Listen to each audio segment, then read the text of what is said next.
काल महापालिकेमध्ये मोदींच्या घोषणा झाल्या, देवाभाऊच्या घोषणा झाल्या। या घोषणा ऐकून संजय राऊतांच्या कांठाळ्या बसल्यात, या घोषणा ऐकून उद्धव ठाकरेंच्या कांठाळ्या बसल्यात। कारण त्यांना असं वाटत होतं हयातभर मुंबई महापालिकेमध्ये फक्त उद्धव ठाकरेंच्या घोषणा होतील, परंतु मुंबईकरांनी उद्धव ठाकरेंना हद्दपार करण्याचं काम केलंय।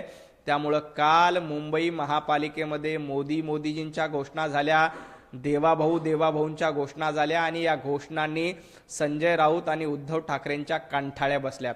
पुढची 5 वर्ष सभागृहामध्ये जे निर्णय होणार आहेत त्या निर्णयानं तुमच्या कांठाळ्या आणि तुमची दातखिळी बसल्याशिवाय राहणार नाही। मुंबई महापालिकेमध्ये मोदी आणि देवाभाऊंच्या घोषणा नाही द्यायच्या का, राऊतच्या किंवा दाऊदच्या घोषणा द्यायच्या का? मुंबई महापालिकेमध्ये मोदींच्याच घोषणा होतील, मुंबई महापालिकेमध्ये देवाभाऊंच्याच घोषणा होतील। यापुढे दाऊद आणि राऊतच्या घोषणा मुंबई महापालिकेमध्ये कधीही होणार नाही, कारण ही मुंबई महापालिका सर्वसामान्यांची सेवा करणारी महापालिका आहे आणि या सेवा करणाऱ्या महापालिकेमध्ये पंतप्रधान नरेंद्र मोदीजी आणि महाराष्ट्राचे लाडके मुख्यमंत्री देवाभाऊंचा जय जयकार होईल।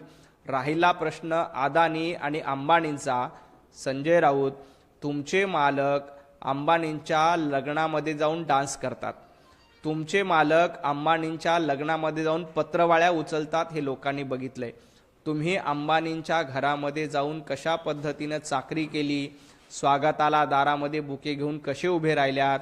ज्या वेळेला अदानी मुंबईमध्ये येतात, तुमच्या घरी येतात, तेव्हा तुम्ही बुके घेऊन आपल्या पाठीला कणा नसल्यासारखं उभं राहता।